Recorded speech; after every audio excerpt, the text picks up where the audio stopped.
All right, so the last thing you're wanting to look at with selecting a blade for your job is the length. And so nailing down that length is going to really be able to increase the efficiency of you getting that job done. We get asked all the time, hey, that blade bar is 24 inches wide. Why aren't you running a 24-inch long blade? It's a great question.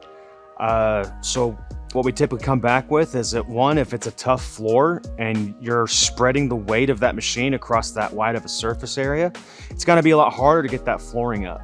That's why we recommend going to a smaller blade and starting off with the smaller blade, the narrower blade, because it's going to be able to focus the weight of the machine on a smaller surface area. You're going to be able to get it up. The other reason is that 24-inch blade's not real great at conforming to the flatness of the floor. So maybe you got a dip or a bird bath. You're going to just not be able to get that lower spot of the floor with that 24-inch wide blade.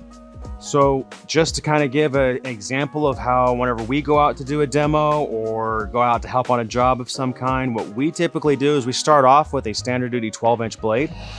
It's typically a great baseline of somewhere to start, and we'll start off the job with it.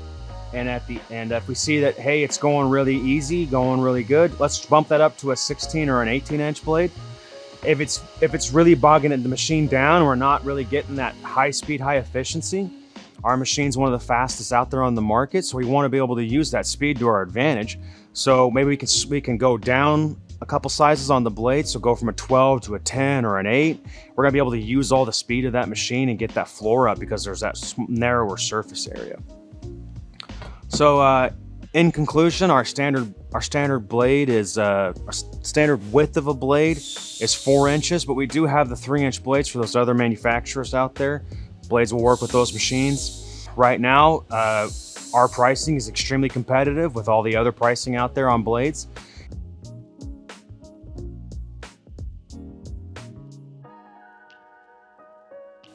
But again, leave a comment if you have any questions for us, and thanks for watching.